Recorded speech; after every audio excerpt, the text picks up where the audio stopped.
Nos hemos acostumbrado a que cualquier conocido familiar que haya tenido un problema del corazón, a partir de su infarto o de su angina de pecho, empieza a tomar para toda la vida un comprimido de aspirina de dosis baja de lo que antes se usaban para los chicos, de 100 miligramos por día, y para toda la vida va a tomar una aspirina cada día para prevenir que se formen coágulos en las arterias del corazón y repita un nuevo infarto. Ese mecanismo que sirve para prevenir obstrucciones en el corazón también sirve para prevenir obstrucciones en las arterias cerebrales.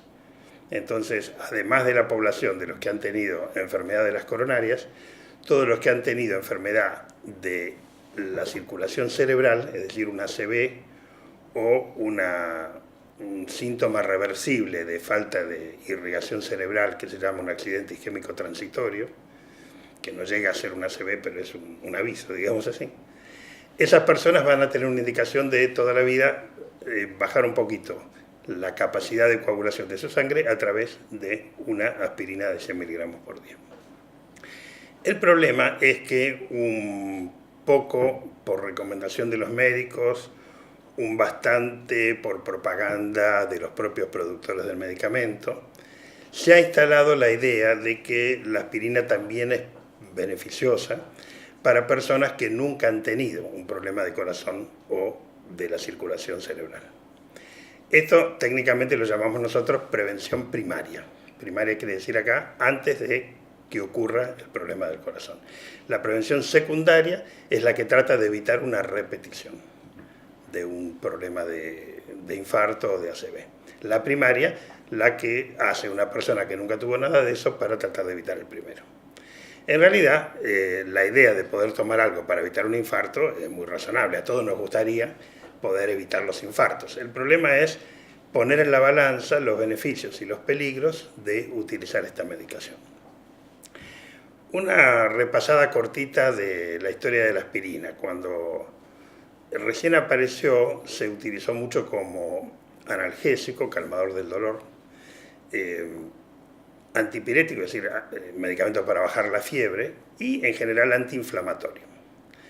Pero la contra de estos usos es que para las cantidades que hay que usar, que son por ejemplo 500 miligramos en cada dosis repetidas 3 o 4 veces por día, el riesgo de molestia digestiva es muy elevado. Y por eso, con el tiempo, estos usos de la aspirina fueron desplazados por otros antiinflamatorios, un poco más benignos en sus complicaciones, no que no tengan ninguna, pero que son un poco mejor toleradas. Paradójicamente, la dosis pediátrica se vio que era efectiva en evitar la repetición de eventos cardiovasculares.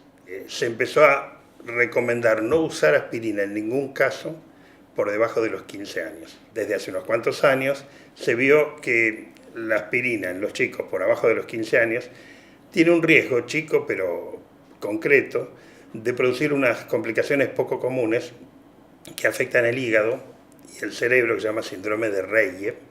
Es muy raro, pero es muy grave y puede ser mortal.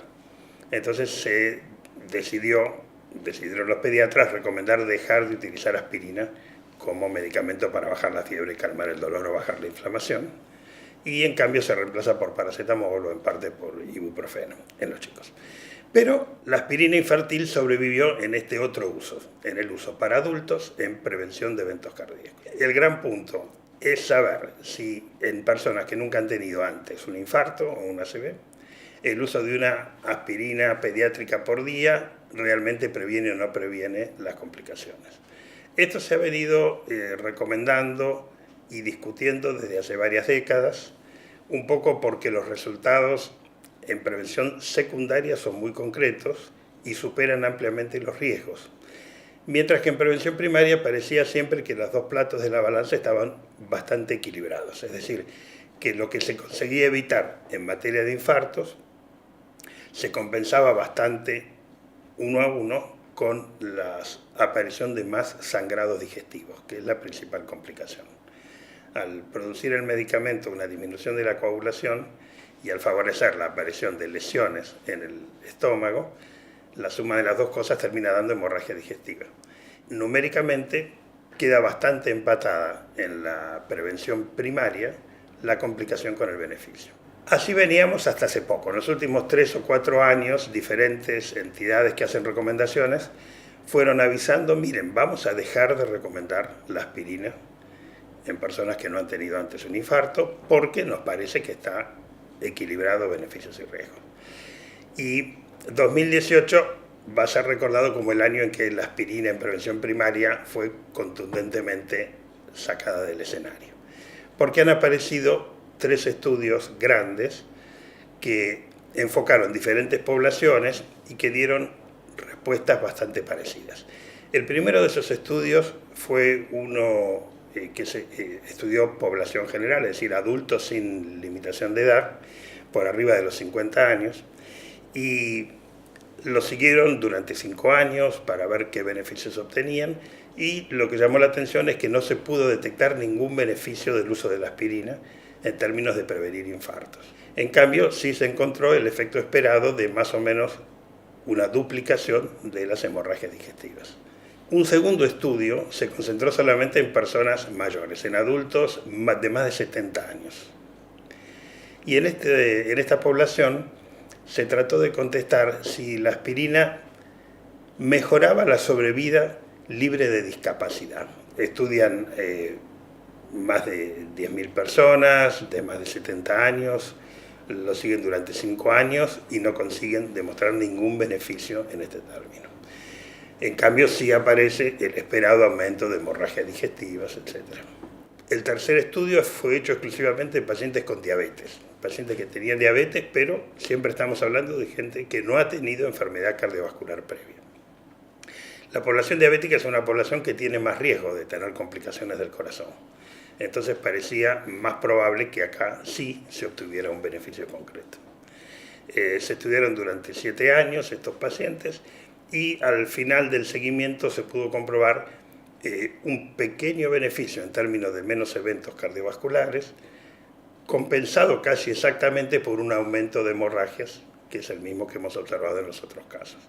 De cada 1.000 pacientes que fueron tratados con aspirina, hubo 11 casos menos de infarto a lo largo de esos 7 años, y en cambio hubo 8 casos más de hemorragia grave.